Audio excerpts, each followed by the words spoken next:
తిరుచానూరు శ్రీ పద్మావతి అమ్మవారి కార్తీక బ్రహ్మోత్సవాల్లో 6వ రోజున ఉదయం సర్వభూపాల వాహన సేవలో వివిధ రాష్ట్రాల నుంచి విచ్చేసిన కళా బృందాలు అద్భుత ప్రదర్శనలిచ్చాయి.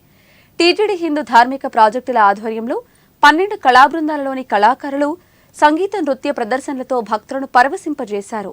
తిరుచానూరు శ్రీ పద్మావతి అమ్మవారి కార్తీక బ్రహ్మోత్సవాల్లో 6వ రోజున ఉదయం సర్వభూపాల వాహన సేవలో వివిధ రాష్ట్రాల నుంచి విచ్చేసిన కళా బృందాలు అద్భుత ప్రదర్శనలిచ్చాయి. టీటీడీ హిందూ ధార్మిక ప్రాజెక్టుల ఆధ్వర్యంలో 12 కళా బృందాలలోని కళాకారులు సంగీత నృత్య ప్రదర్శనలతో భక్తులను పరవశింపజేశారు. రాజమండ్రికి చెందిన భువనేశ్వరి తల్లి భజన మండలిలోని 25 మంది కళాకారుల గిరిజన నృత్యం, 50 మంది యువతుల శివపార్వతి నాట్యం, గోపికలు కృష్ణుల డాన్స్ కనువిందు చేసింది.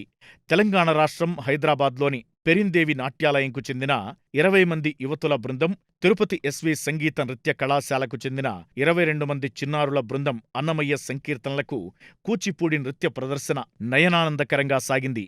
కర్ణాటక రాష్ట్రం ఉడిపికి చెందిన 24 మంది మహిళల బృందం చండీమేళం ప్రదర్శన ఆకట్టుకుంది. తమిళనాడు రాష్ట్రం ఎరోడ్కు చెందిన 26 మంది కళాకారులు పెరుంచలంగై ఆటం నృత్యం, చెన్నైకి చెందిన శ్రీహరి భజన మండలిలోని 23 మంది మహిళల కోలాటం, ఫోక్ డాన్స్, అల్లూరి సీతారామరాజు జిల్లా విజయదుర్గ కోలాట భజన మండలికి చెందిన 15 మంది యువతుల కోలాటం, వివిధ దేవతామూర్తుల వేషధారణ భక్తులను విశేషంగా ఆకర్షించింది.